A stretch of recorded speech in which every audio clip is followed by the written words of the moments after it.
Hai, kalian pasti sudah tidak asing ya dengan tembok pengurung Ya'juj Ma'juj yang dibangun oleh Raja Zulkarnain. Dan bagaimanakah kisah selengkapnya? Dikisahkan tembok besi misterius ini dibangun oleh Raja Zulkarnain dan tidak lepas dari cerita Ya'juj Ma'juj, kaum perusak bumi.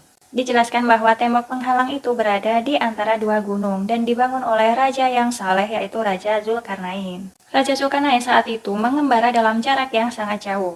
Dia melakukan 3 ekspedisi penting yaitu ke bumi belahan barat, bumi belahan timur, dan pegunungan. Dalam perjalanannya, Zulkarnain diberi hak oleh Allah Subhanahu wa Ta'ala untuk bisa menghukum kaum yang ingkar atau melanggar perintahnya.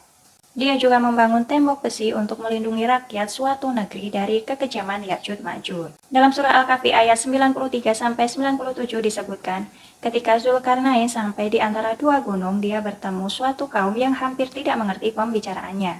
Kaum tersebut lantas menyampaikan tentang Ya'juj Ma'juj yang membuat kerusakan di muka bumi. Mereka pun meminta Zulkarnain untuk membuat dinding yang dapat menghalangi mereka dari Ya'juj Ma'juj.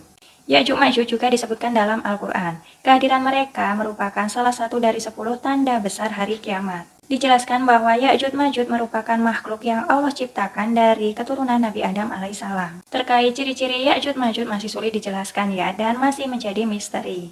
Keberadaan tembok besi yang dibangun Raja Zulkarnain pun sampai kini masih tertutup tabir. Tidak sedikit yang percaya bahwa tembok besar Cina adalah tembok penghalang Ya'juj Ma'juj, walaupun perbedaan fisiknya cukup jelas ya.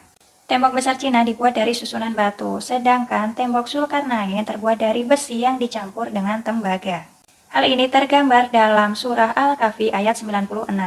Zulkarnain meminta potongan-potongan besi, sehingga bila besi itu telah sama rata dengan kedua puncak gunung, maka ditiuplah api sehingga besi itu panas. Lalu ia akan menuangkan tembaga yang mendidih ke atas besi-besi panas tersebut. Di ayat-ayat selanjutnya tergambar bangsa Ya'juj Ma'juj tidak dapat menaiki tembok tersebut, bahkan untuk sekedar melubanginya, kecuali jika janji Allah Subhanahu wa Ta'ala telah tiba. Namun seorang syekh pakar eskatologi Islam yaitu Syekh Imran Hussein berpendapat lain. Beliau berpendapat bahwa Ya'juj Ma'juj telah dilepaskan. Untuk keterangan lebih lanjut mengenai Ya'juj Ma'juj yang telah dilepaskan, kita bahas di next video ya. Masya Allah ya, semoga kita selalu dalam lindungan Allah Subhanahu wa Ta'ala. Sampai jumpa di video selanjutnya. Dadah!